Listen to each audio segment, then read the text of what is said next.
This channel does not promote any violent, harmful, or illegal activities. All content provided by this channel is meant for an educational purpose only. Top quality और consistent performance के लिए सिर्फ silver pump नाम याद रखना।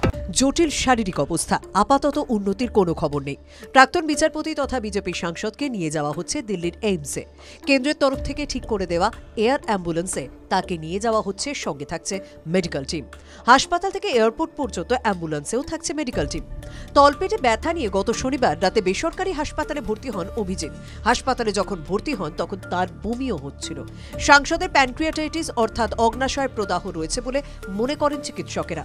চিকিৎসকরা জানাচ্ছেন 4 দিন পরও বেসরকারি হাসপাতালের আইসিইউয়ে মাল্টি অর্গান সাপোর্ট সিস্টেমে রয়েছেন সাংসদ।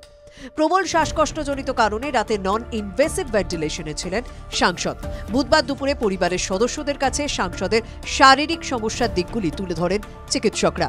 পেটে সিটি স্ক্যানের রিপোর্ট ঘিরে আলোচনা হয়। বিজেপি সাংসদের শারীরিক অবস্থার খোঁজ রাখেন দিল্লি নেতৃত্ব। পরিবার এবং বিজেপি নেতৃত্বের ইচ্ছাকে মান্যতা দিয়ে স্থানান্তরের সিদ্ধান্ত নেওয়া হয়। অত সুস্থ নেই, কিন্তু ওখানে ট্রিটমেন্টটা হলে আশা করি সুস্থ হয়ে যাবেন তাড়াতাড়ি। এয়ার অ্যাম্বুলেন্স করেই উনি দিল্লি 5:35 ফ্লাইটে যাচ্ছেন। এটা প্রধানমন্ত্রী, ওনার পরিবার, আমাদের পার্টির সিদ্ধান্ত কি দিল্লিতেই ওনার চিকিৎসা হবে। খুব ভালো সুস্থ নেই, কিন্তু আশা করি খুব সুস্থ হয়ে যাবেন তাড়াতাড়ি। দুজন সঙ্গে যাচ্ছে, ওর ভাইপো আর পুরনো ড্রাইভার, বহুদিনের পুরনো ড্রাইভার, এই দুজন যাচ্ছে। 14 তারিখ থেকে হাসপাতালে ভর্তি। না, কিছু পরিস্থিতি হয়নি, হঠাৎ করেই হয়েছে।